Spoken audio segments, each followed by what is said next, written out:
Hey everybody, I am back for another video, and today we're going to do a little exploring on the Civil War side of history once again, and I am at the Turner Ashby Monument here in Harrisonburg, Virginia. We're going to learn a little bit about him. Come on, let's check it out. And this is the Battle of Harrisonburg. It says on wooded Chestnut Ridge, the evening of Friday, June 6, 1862, Pennsylvania bucktails under Colonel Kane were defeated in a hard fight with the 58th Virginia under Colonel Letcher and General Turner Ashby, and the 1st Maryland under Colonel Bradley Johnson. General Ashby killed, Colonel Kane captured. Stonewall Jackson said of Ashby, "I never knew a superior. His daring was proverbial."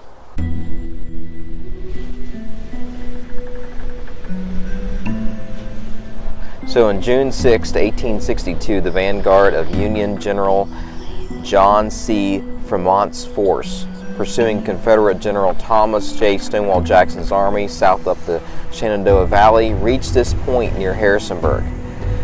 Jackson's rear guard, led by General Turner Ashby, engaged Federal cavalry here and captured Colonel Sir Percy Wyndham, the English commander of the 1st New Jersey Cavalry, who had earlier boasted that he would bag Ashby. The 1st Maryland Infantry and 58th Virginia Infantry set an ambush for the Federals. At about 6 p.m., however, forces appeared, not in the road as expected, but in a concealed position near Ashby's force. When Ashby's horse was shot from under him, he rolled off the mount, regained his footing, and ordered his men to stop shooting and use the bayonet, shouting, "Charge, men, for God's sake, charge!" Then a Union bullet pierced Ashby's side and passed through his chest. He fell dead while his men cleared the Federals from the wood line. The next day, Ashby's body lay in state in the Frank Kemper House in Port Republic, where a brief funeral service was held. Jackson viewed the body there in private. Although Ashby's lack of discipline over his troops had drawn Jackson's sharp rebuke 2 months earlier, he later praised Ashby. All right, and this is listed on the National Register of Historical Places.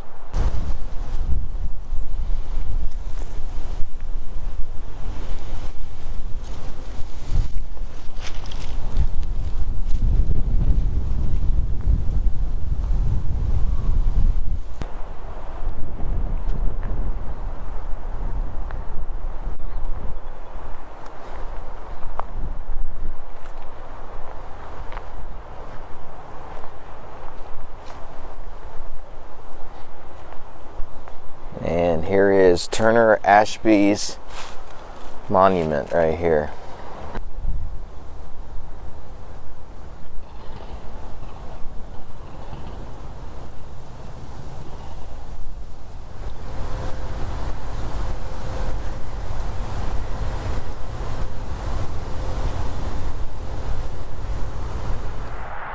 All right, so now I am at the Virginia Museum of the Civil War, and here we're going to check out the history of the Civil War, as well as walk the New Market battlefield. So come on, let's check this out also.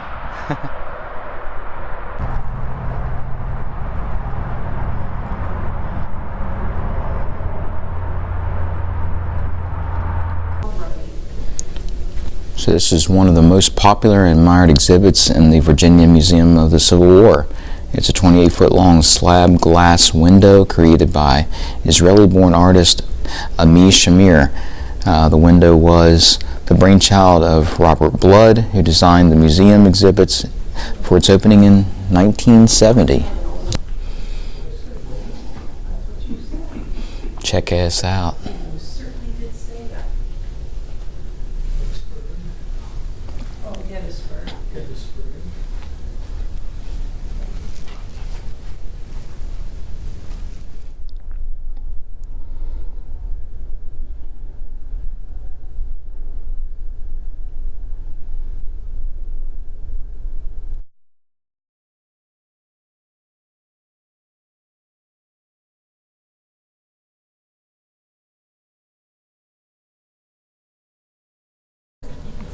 And Stonewall Jackson's men are holding a position behind an unfinished railroad embankment. Exhausted by 6 days of forced marching in the previous battle, Stonewall's men fight a desperate contest. As Union troops reach the embankment, the rebels run low on ammunition. Some take up the bayonets and swords and charge down the embankment into hand-to-hand combat. The rest put down their useless rifles and start throwing rocks that had been blown loose from the embankment. They fight on as if possessed. They won't break. Rocks against bullets, another kind of stone wall. It holds until Longstreet comes up, charges, and breaks the Union line.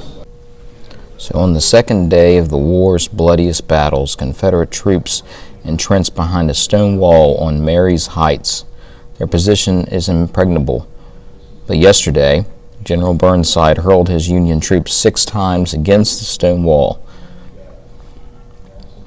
Throughout the long, cold night, agonized cries for help from the fallen Northern soldiers drifted across the battleground. A compassionate Confederate soldier, Sergeant Richard Kirkland, 2nd South Carolina Volunteers, could stand it no longer. Carrying every available canteen, Sergeant Kirkland climbed over the stone wall. Oblivious to the fire of the Union sharpshooters, Kirkland offered water and comfort to the Yankee wounded. Realizing the Confederates' mission of mercy, the firing stopped for an hour and a half, then fighting resumed. Less than a year later, Kirkland, the angel of Marye's Heights, would die at Chickamauga.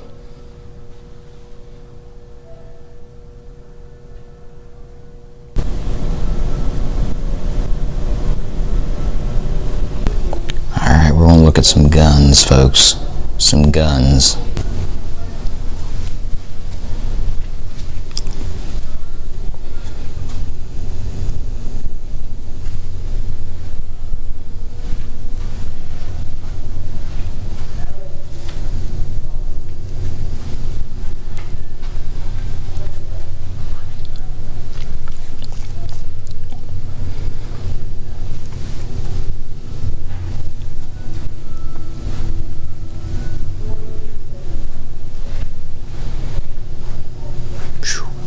Check out this.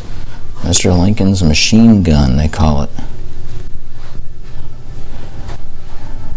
Let's see if I can get something without a glare on it.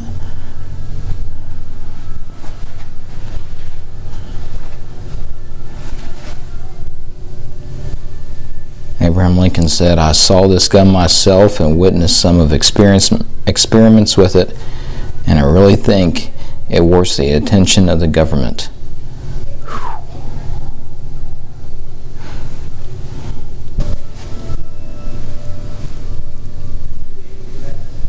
These are muskets from Europe.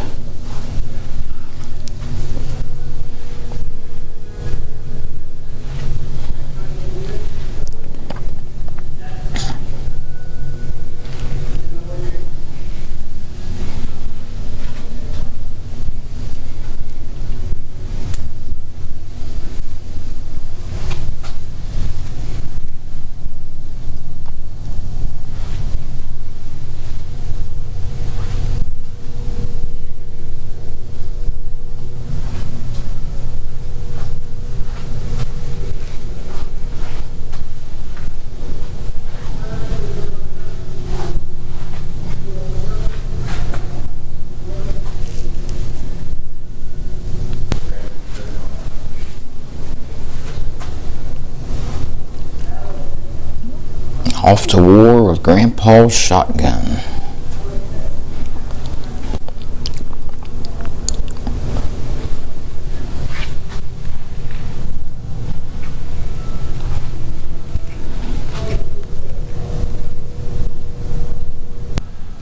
The difficulty of firing and reloading while on horseback resulted in the cavalry adopting breech loading and multiple shot weapons much earlier than the infantry soldiers. Hoping to land a lucrative contract, investors presented their creations to both the Union and Confederate officials. With no government standard to follow, designers developed their firearm in isolation and secrecy. Consequently, the bewildering variety of designs, ammunitions, and calibers created ammunition supply problems on the field. The most successful and popular carbine in the North was the Spencer The federal government purchased over 95,000 designs of Christian, were the second and the third most common Union carbines, while several Southern makers copied the Sharps design. Most Confederate cavalry continued to carry muzzle-loading carbines.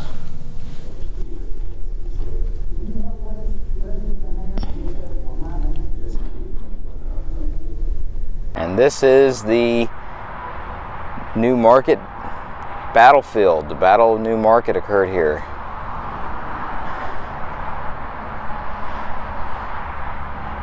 So on June 22nd, 1791, Henry Bushog patented a 260-acre tract in Shenandoah County that'd be home for several generations of his descendants. Henry's sons Jacob married Sarah Stickler in 1818. They took up residence in a 4-bedroom log house, and they began a family that would grow into 4 boys and 2 girls. In 1825, Jacob Bushog built his vernacular Federal-style home.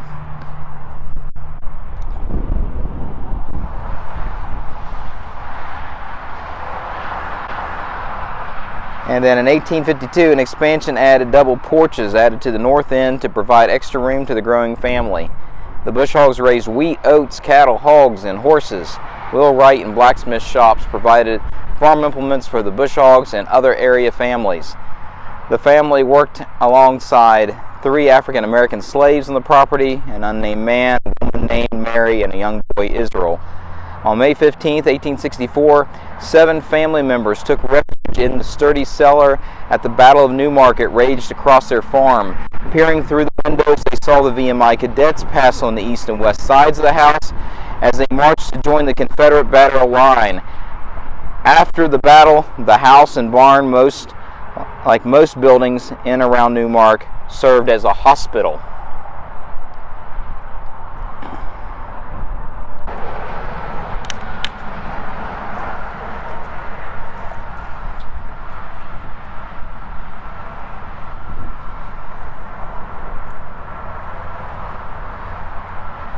And I was told that with all the battle raging on, this house never actually received any damage, even though there's cannons on each side of the house.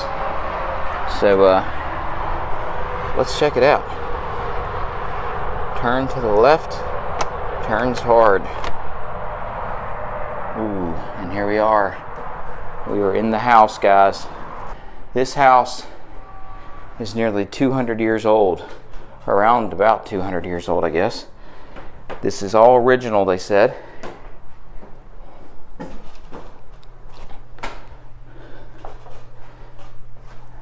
This looks like the kitchen area right here. Actually, it's probably during the hospital days. This is probably what was used as the hospital. Even looks like there's blood on the wall right there. You've got an apron right here with blood on it.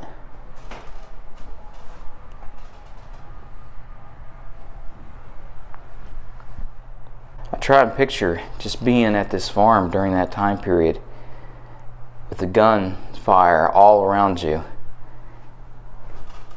being afraid for your life and seeking shelter and praying for that battle to end. And that you'll come out on the other side all right.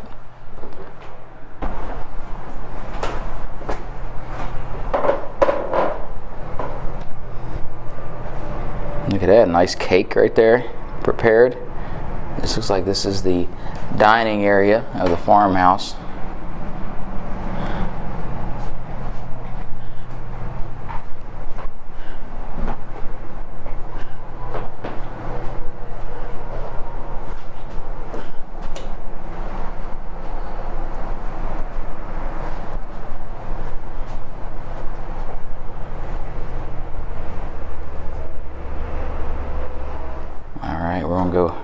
We're gonna go up the stairs. Check out the second floor of the home.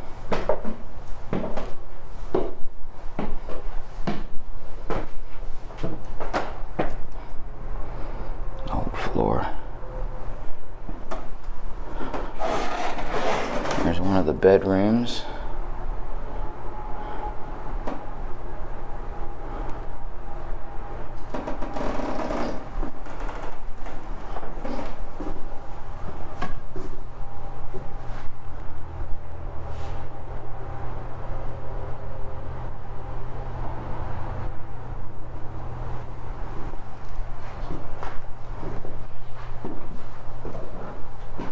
Spinning wheel. And here's the barn. Some tools of the day. Look at all these axes up here. And hammers.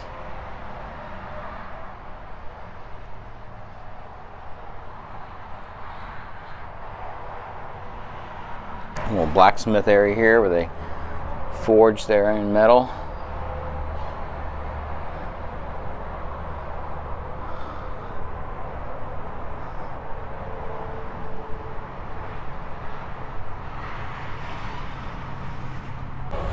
Check this out. I found a tunnel that goes underneath the interstate. Right here is the interstate. It is right here above me. And right here is the tunnel. It's going right over this interstate, under this interstate. This is called the Bloody Cedars Walking Trail.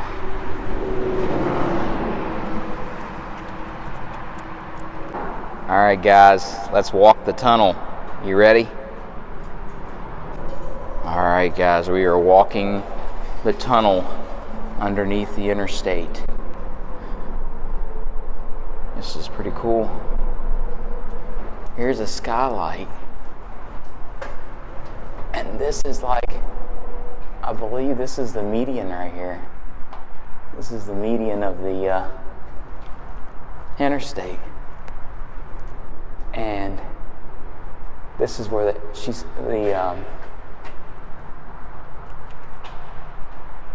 had a person that worked for the museum and said that when truck drivers come through, they think these might be gravestones or something right here. But this is not. This is just skylights right here to provide you light as you walk through here. She said she's never seen any hauntings or anything right here in this tunnel. But she did tell a story about, and she said that one night before they closed, it almost seemed like there was people standing up on the hillside, and she said, "Oh no, there's still people here." And she went to try to drive around to let them know they were closed, but she couldn't find anybody. So maybe there was a ghost, maybe it wasn't. Who knows? All right, we're coming to the end of the tunnel. Coming to the end of the tunnel, folks. What's on the other side? What's on the other side?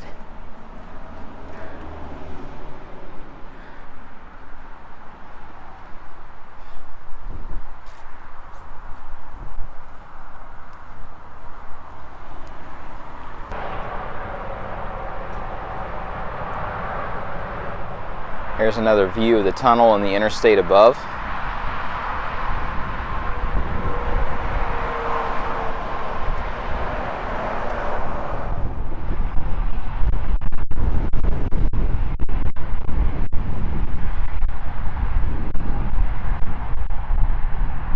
And here are the gravestones of the 6 VMI cadets that died here on the New Market battlefield. They replaced the original stones, and these stones here came to this museum. You can see where the letters are pretty much faded now, the writing.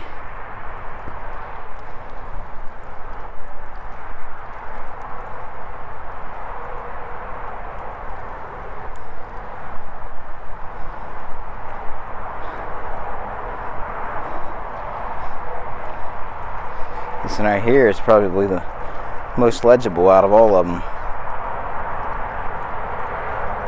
Alright guys, so that was the video for today.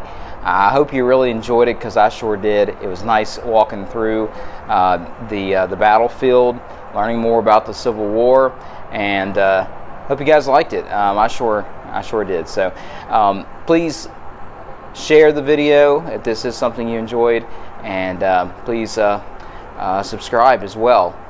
Got plenty more videos coming out. So hope you have a great day, and I'll see you all in the next one. Attention please, we will be showing our movie The Field of Lost Shoes in the theater in approximately 5 minutes.